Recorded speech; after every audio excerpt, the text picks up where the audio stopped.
ખાનગી બાતમીદાર મારફતે માહિતી મળી હતી કે દક્ષેશ્વર 3 રસ્તા નજીક ચામુંડા ઇન્ડસ્ટ્રીયલ એસ્ટેટની અંદર ડુપ્લિકેટ મસાલા બનાવતી એક ફેક્ટરી કાર્યરત છે. તાત્કાલિક આ બાબતનું વેરિફિકેશન કરવામાં આવ્યું અને આ બાબતમાં હકીકત જણાઈ આવતા ઉધના પીઆઈ અને એમની જે ડી સ્ટાફની ટીમ છે એમનો સંપર્ક કરવામાં આવ્યો. એમને આ બાબતે રેડ કરવા સમજ કરવામાં આવી અને આ જે ડુપ્લિકેટ મસાલા જે છે એ એવરેસ્ટ કંપનીના બનાવવામાં આવી રહ્યા હતા. એટલે એવરેસ્ટ કંપનીના જે સુરત ડિવિઝનના એરિયા સેલ્સ ઓથોરાઇઝ મેનેજર છે એમનો સંપર્ક કરવામાં આવ્યો.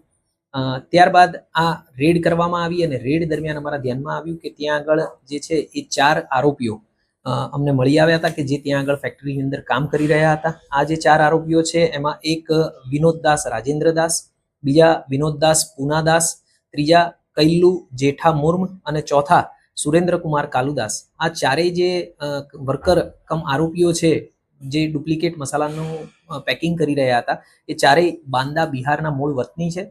અગાઉ જે આ ફેક્ટરીની અંદર કામ કરી રહ્યા હતા એ જ વર્કરો મારફતે આ લોકો આવી ગયા હતા. લગભગ 1 થી 2 માસ પહેલા જે લોકો અહીંયા આગળ આવ્યા છે. જૂના જે આરોપીઓ છે એ તમામ આરોપીઓ જે પેકિંગ કરનાર માણસો હતા એ અત્યારે ફેક્ટરી છોડી ગયેલા છે. એટલે આ 4 આરોપીઓની વધારે પૂછપરછ ચાલુ હતી.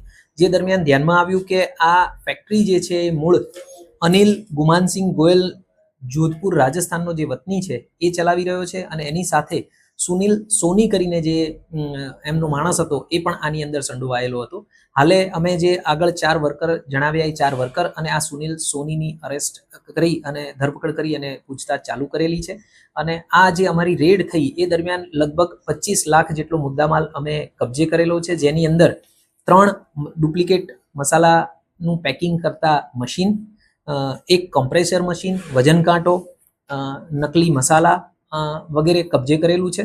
અમારી આ જે રેડ છે એ દરમિયાન જે પેકિંગ મળી આવ્યા છે એમાં 7,68,000નો અમને એવરેસ્ટ કંપનીનો જે ચિકન અને મટનનો મસાલો જે હોય એના પાઉચ મળી આવ્યા છે. અને આ ઉપરાંત મેગી મસાલા જેની કિંમત લગભગ 9,60,000 છે એ પણ મુદ્દામાલ અમે આ ગુનાના કામે કબજે લીધેલો છે.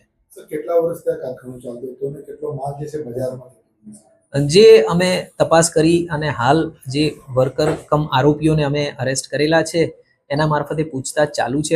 અમારા ધ્યાનમાં એવું આવેલું છે કે આ જે કારખાનું છે ફેક્ટરી એ લગભગ 6-1 માસથી ચાલુ હતી અહીંયા આગળ. પણ આ જે વર્કર્સ છે એ બધા છેલ્લા લગભગ 1 થી 1.5 માસમાં જ આવ્યા છે. એની અગાઉ જે કામ કરનારા વર્કર કમ આરોપીઓ હતા એ બધા જ ફેક્ટરી છોડી અને બીજે કામ કરવા જતા રહ્યા છે. એટલે બાકીની જે છે એ ઇન્વેસ્ટિગેશન બાદ અમે હકીકત તમારા ધ્યાનમાં લાવી શકીએ.